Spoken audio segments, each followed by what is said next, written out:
During his few weeks as vice president, Harry S. Truman scarcely saw President Roosevelt and received no briefing on the development of the atomic bomb or the unfolding difficulties with Soviet Russia.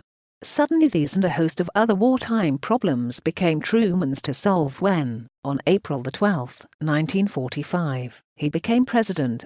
He told reporters, "I felt like the moon, the stars, and all the planets had fallen on me." Truman was born in Lamar, Missouri, in 1884. He grew up in Independence, and for 12 years prospered as a Missouri farmer. He went to France during World War I as a captain in the field artillery. Returning, he married Elizabeth Virginia Wallace and opened a haberdashery in Kansas City. Active in the Democratic Party, Truman was elected a judge of the Jackson County Court, an administrative position, in 1922. He became a senator in 1934. During World War II he headed the Senate War Investigating Committee, checking into waste and corruption and saving perhaps as much as $15 billion. As president, Truman made some of the most crucial decisions in history. Soon after VE Day, the war against Japan had reached its final stage. An urgent plea to Japan to surrender was rejected. Truman, after consultations with his advisors, ordered atomic bombs dropped on cities devoted to war work.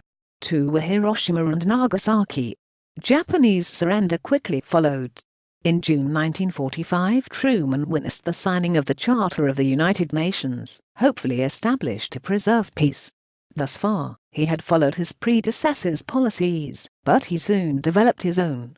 He presented to Congress a 21-point program, proposing the expansion of Social Security, a full employment program, a Permanent Fair Employment Practices Act, and public housing and slum clearance. The program, Truman wrote, symbolizes for me my assumption of the office of president in my own right. It became known as the Fair Deal. Dangers and crises marked the foreign scene as Truman campaigned successfully in 1948. In foreign affairs he was already providing his most effective leadership. In 1947, as the Soviet Union pressured Turkey and, through guerrillas, threatened to take over Greece, he asked Congress to aid the two countries, enunciating the program that bears his name, the Truman Doctrine. The Marshall Plan, named for his Secretary of State, stimulated spectacular economic recovery in war-torn Western Europe. When the Russians blockaded the western sectors of Berlin in 1948, Truman created a massive airlift to supply Berliners until the Russians backed down.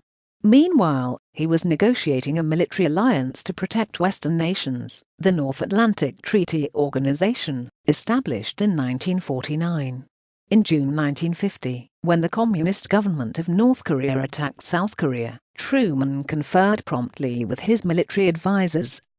There was, he wrote, complete, almost unspoken acceptance on the part of everyone that, whatever had to be done to meet this aggression had to be done.